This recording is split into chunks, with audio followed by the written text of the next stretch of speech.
just another call, structure fire, and I'm going to let our battalion chief probably do a little bit of the explaining, and I believe one of the lieutenants wants to talk, but the main reason we're here is to recognize 4 individuals who went above and beyond, and for me, for the fire department, it's kind of like the pinnacle of this. It's like winning the World Series. And you know, we're not done doing it, but at that point, you know, it doesn't get any better than a life being saved because of some courageous act by our guys with a sense of urgency and you know, just doing things the right way. But it was February 16th. It was about 8 o'clock at night. The address was 212355 Court, 4-story building. Flames were coming out of the 4th floor, about 30 plus units. And from this point, I'll be back to recognize the individuals, but I would like our Battalion Chief John Suchaki, who was the battalion chief that night. Also the delay for why did we wait so long. We have to wait till our crews are working, and they happen to be all here today. Every 3 weeks they work a Tuesday, so it doesn't always coincide with the board meetings. So at least we got it done at this time. So I'd like to bring up John Suchaki, Battalion Chief on the 3rd Platoon.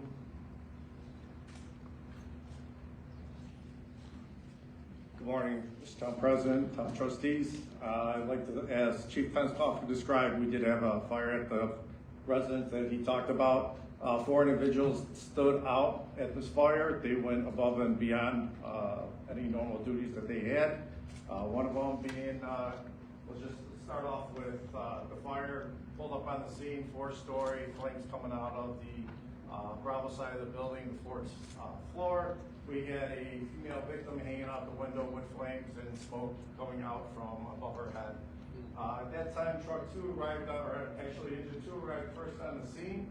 Lieutenant asked me what we had. I told him that we had a female resident that was trapped on the 4th floor hanging out the window. He was guided up the stairs by Cicero PD, who arrived on the scene also.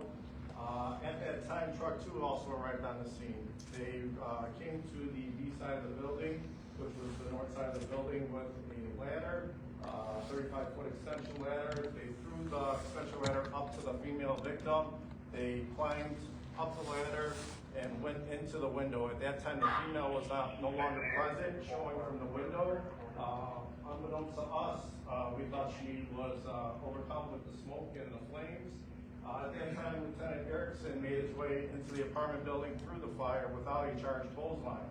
At that time, his backstop firefighter they had with him, Jake Cranston, decided to grab a uncharged line up 3 flights of floors by himself almost, with some help of the fellow crews. Brought the line up. They were able to rescue the female victim up out of the apartment building unhurt. So today we'd just like to recognize the 4 individuals: Lieutenant Brad Erickson, Matt Lopresti, who went in through the window, climbed up the ladder, went in through the window, James Cicero, and also Jake Cranston. You guys please come up.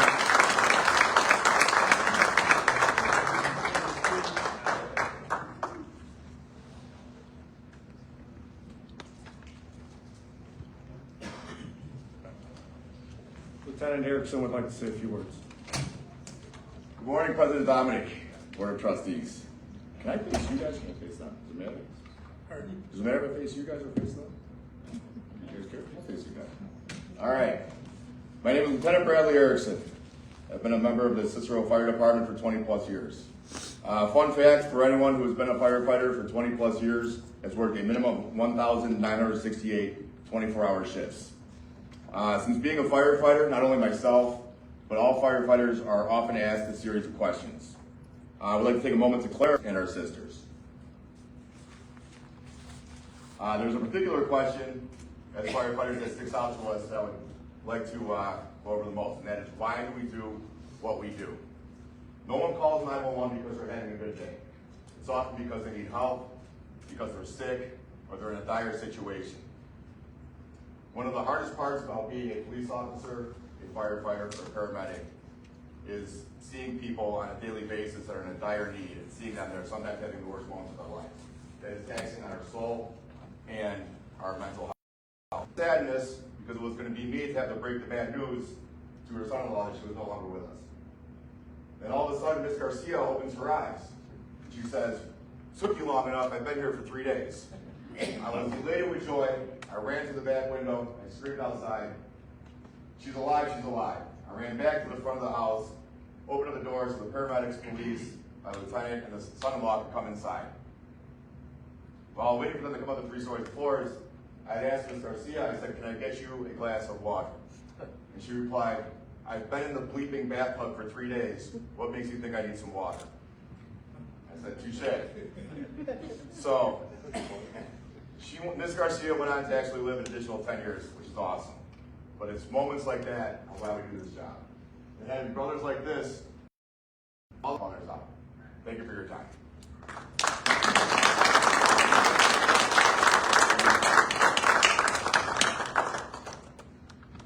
All right, thank you, Brad. I know I said short and sweet, so I'll try to close it as fast as I can. Everybody can use a little Zen from Brad.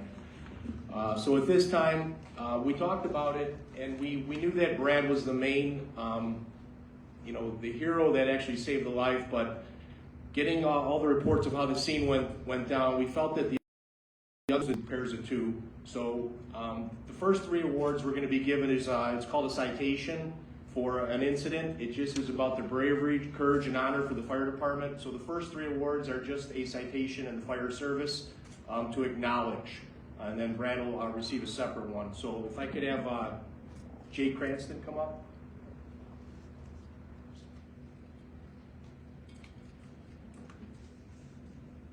Jay, please accept this citation award in the fire service for just another day at the office and just doing what you're supposed to do.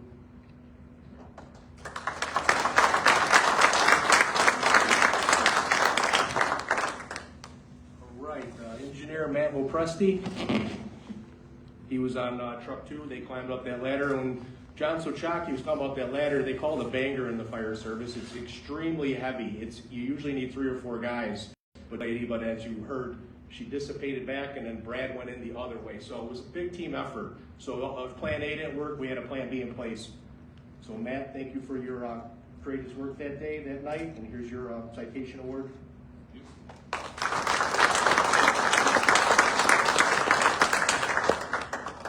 The last guy is Jimmy Siciliano. He's a newer guy. He may even be on the rig right now because we have rules that the engineer stays with the rig.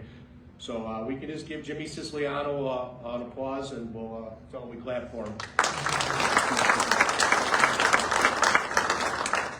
So the last one, not to diminish the first 3 awards, I mean, anytime you get an award like that, but the last one, I had to do a little research, and it's called the Medal of Valor, and in the fire service, it's when, obvious heroism, they go above and beyond their regular duties, and with a sense of urgency, today's day, it came out successful, right? It didn't necessarily, and they don't always end that way, whether it's for the victim or himself. So the reason this Medal of Valor is so kind of honorable and important, it's kind of the highest honor a firefighter can get because they put their own life in danger to save another life. So we're fortunate enough to be able to present this to Brad today. So without further ado, Brad, can you come up and receive your Medal of Valor?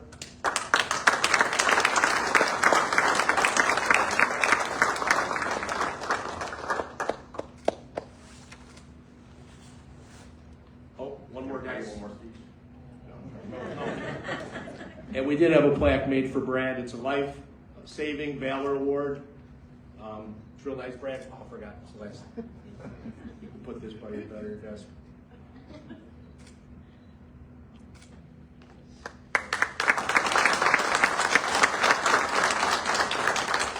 All right, thank you, everybody. We appreciate your time, and let's get on with the board meeting.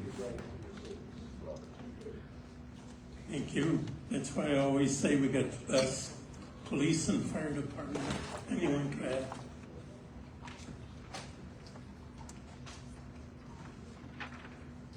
Okay, next we have the list of bills itemized on warrant number 10, along with the manual checklist and the online payment list. Motion for approval. Second. Motion by trustee Russo, second by trustee Vargas. Roll call, please. Trustee Calhoun. Aye. Bandari. Aye. Garcia. Vargas. Caruso. Aye. And next we have payroll for employees listed on the printout dated May 23rd. Motion for approval. Second. Motion by trustee Garcia, second by trustee Kavanaugh. Roll call, please. Trustee Cava. Aye. Andari. Aye. Garcia. Aye. Vargas. Caruso. Aye. And next we have a block party request for the 3700 block of 57th Court to be held June 15th. Opposed? Ayes have it. And next we have a permit request submitted by St. Anthony Catholic Church for a procession to be held June 13th at 7 p.m. So moved. Second. Motion by trustee Veruso, second by trustee Vargas. All in favor? Aye. Opposed? Ayes have it. Next we have an ordinance amending the grant administration policy for the town. Motion for approval. Second. Motion by trustee Garcia, second by trustee Vargas. Roll call, please. Trustee Cava. Aye. Andari. Aye. Garcia. Aye. Vargas. Aye. Caruso. Aye. Okay, next we have an ordinance amending chapter 94, section 94-1 and 94-140 of the Code of Ordinances of the town of Cicero regarding street racing in the town. Motion for approval. Second. Motion by trustee Garcia, second by trustee Kavanaugh. Roll call, please. Trustee Cava. Aye. Andari. Aye. Garcia. Aye. Vargas. Aye. Caruso. Aye. Okay, next we have land use ordinance, approving a special use permit and parking variance for property commonly known as 1801 South Cicero Avenue. So moved.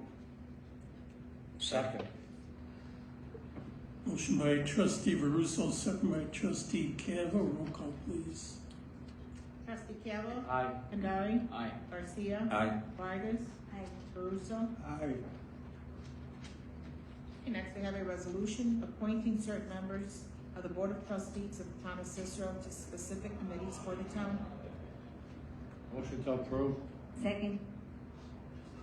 Motion by trustee Kavanaugh, second by trustee Vargas. Roll call, please. Trustee Cava. Aye. Andari. Aye. Garcia. Aye. Vargas. Aye. Caruso. Aye. Okay, next we have a resolution appointing certain individuals to specified positions, boards, commissions, and or committees within the town of Cicero. So moved. Second. Motion by trustee Veruso, second by trustee Vargas. Roll call, please. Trustee Cava. Aye. Andari. Aye. Garcia. Aye. Vargas. Aye. Caruso. Aye. Okay, next we have a resolution authorizing and approving the settlement of litigation in the case of Maria Salgado versus the town of Cicero. So moved. Second.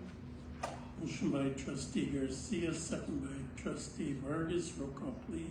Trustee Cava. Aye. Andari. Aye. Garcia. Aye. Vargas. Aye. Caruso. Aye. Next, we have a resolution authorizing, approving, and ratifying a grant application and a grant agreement with the Illinois Law Enforcement Training and Standards Board for the town. Motion for approval. Second.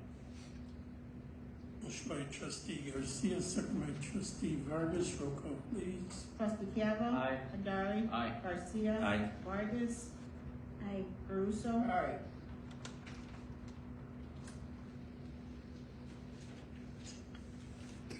Okay, we're open for citizens' comments.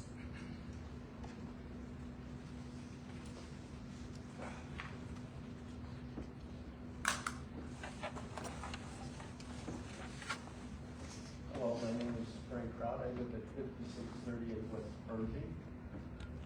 Mr. President, I am a town board. Today I speak as a member of the Cicero community in pursuit of and the wish to share an understanding of the events of July 2nd, 2023.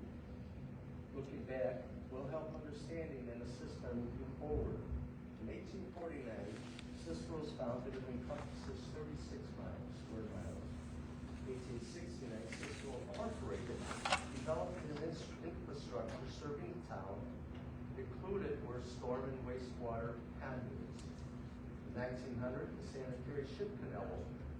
In 1902, by annexation, Cicero had lost 84% of its land to Berwick, Chicago, and Oak Park. Among the land went the infrastructure. In 1930, the Metropolitan Water Reclamation District Stickney plant opened. All storm and wastewater conduits from the original 36 square miles passed through today's Cicero as they are directed to this location. From the National Weather Service, we learned that on July 2nd, 2023, 8.6 inches of rain fell on those 36 square miles.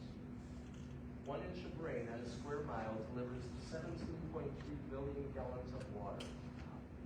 Multiplying that figure by 36 square miles, we learned that 5 billion gallons of stormwater passed through Cicero en route to the Stickney plants. I must point out that only 16% of that came from Cicero. The Metropolitan Water Reclamation District and the McCook Reservoir and TARP system serves 36 communities with a total area of 254.7 square miles. The reservoir and TARP system were filled to capacity early in the storm. There was no environmentally sound way of preventing Cicero's flooding. All stormwater coming from those 36 square miles filled Cicero's sewer system. Water flowed in our streets and back into our homes. Cicero officials diligently continue to develop ways of reducing floodwaters in our community. However, the fact is that Cicero lays at a lower elevation than our surrounding neighbors, and water does run downhill. With an understanding of the cause of the flood, we as a community can work together to bring solutions. We as individual members can also contribute to the reduction of floodwaters during torrential rainstorms. In closing, there is a certain element of our community that blames this board for acts of God. I'm not sure if that's a compliment or blasphemy. My suggestion is that they take this understanding to our neighbors and ask for their participation